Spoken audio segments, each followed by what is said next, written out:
ரொம்ப சிம்பிளான ப்ரோக்ராம். இன்டிஜரில் ஒரு வேல்யூவை நம்ம எப்படி ஸ்டோர் பண்ணுறது அண்ட் ஸ்டோர் பண்ணி எப்படி பிரிண்ட் பண்ணுறதுன்னு பார்க்கலாம். இன்ட்டுங்கிறது data type, a = 10 and semicolon.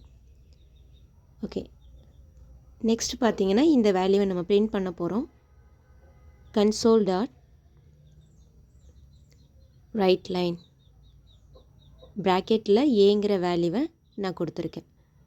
அப்போ அவுட்புட்டில் வந்து நமக்கு என்ன கிடைக்கும்னா 10ன்னு தான் கிடைக்க போகுது. இப்போது எக்ஸாக்ட்லி நான் a = 10ன்னு கொடுத்துருக்கேன் இல்லையா, இந்த வேல்யூ எப்படி ரேமில் ஸ்டோர் ஆகும் அப்படின்னு பாருங்கள்.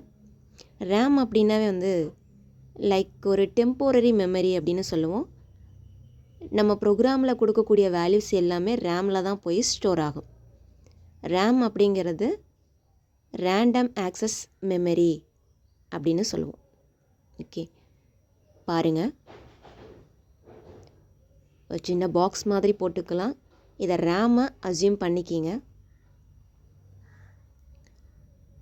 RAM random access memory. இது நான் ஆல்ரெடி என்ன சொல்லியிருந்தேன், இது ஒரு டெம்போரரி மெமரி அப்படின்னு சொல்லியிருந்தேன் இல்லையா? Yes, it's a temporary memory. Okay, next 10 அப்படிங்கிற வேல்யூ ரேம்குள்ளே போகுது.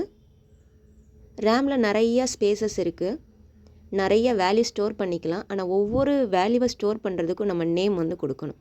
அப்போ இந்த 10 அப்படிங்கிற ஒரு வேல்யூவுக்கு நம்ம வச்சுருக்கக்கூடிய பேர் என்னன்னு கேட்டிங்கன்னா ஏ அப்படின்னு கொடுத்துருக்கேன். ஓகே, இப்போ வந்து நம்ம இதில் எவ்வளோ வேல்யூ வேணாலும் ஸ்டோர் பண்ணிக்கலாம் அப்படின்னு சொன்னேன். ஆனால் இதே பேரில் திரும்ப ஸ்டோர் பண்ணலாமா அப்படின்னு கேட்டால் கண்டிப்பாக பண்ண முடியாது. பாருங்கள், எக்ஸாம்பிள் பாருங்கள். அடுத்த லைனில் நான் என்ன கொடுக்க போகிறேன் அப்படின்னா இன்ட்டு a = 20 அப்படின்னு கொடுக்குறேன். அப்போ இங்கே டைரெக்டாக எரர் வந்துருச்சு a அப்படிங்கிற நேமில். பிகாஸ் ஆல்ரெடி ஒரு நேம் வந்துட்டு ரேமில் இருக்குது, ஸோ கொடுக்க முடியாது.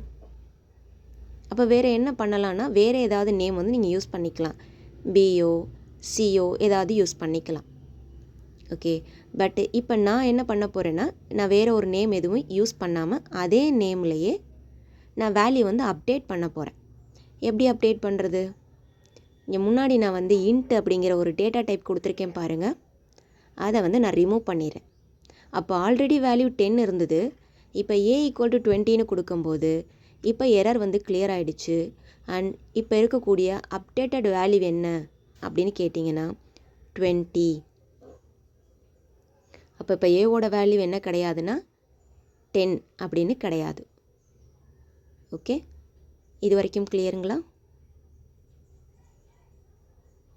நெக்ஸ்ட்டு இப்போ நான் வந்து console.writeLineல ஏவோட வேல்யூவை பிரிண்ட் பண்ண போகிறேன். திரும்ப வந்துட்டு நம்ம பிரிண்ட் பண்ணும்போது அப்போ ஏவோட வேல்யூ 10 இருக்குமா 20 இருக்குமா அப்படின்னு கேட்டால் ஏவோட வேல்யூ வந்து 20 தான் இருக்கும். ஓகே, ஸோ அவ்வளோதான் இந்த ஒரு சிம்பிளான ஒரு ப்ரோக்ராமு. இதில் நீங்கள் வேறு என்ன வேல்யூஸ் வேணாலும் ஸ்டோர் பண்ணிவிட்டு ஆட் பண்ணுறது, மல்டிப்ளை பண்ணுறது, சப்ட்ராக்ட் பண்ணுறது, டிவிஷன், மல்டிப்ளிகேஷன், அந்த மாதிரி எந்த ஆப்ரேஷன் வேணாலும் பெர்ஃபார்ம் பண்ணிக்கலாம். ஓகே, ஸோ நெக்ஸ்ட் எக்ஸாம்பிளில் பார்க்கலாம். தேங்க்யூ.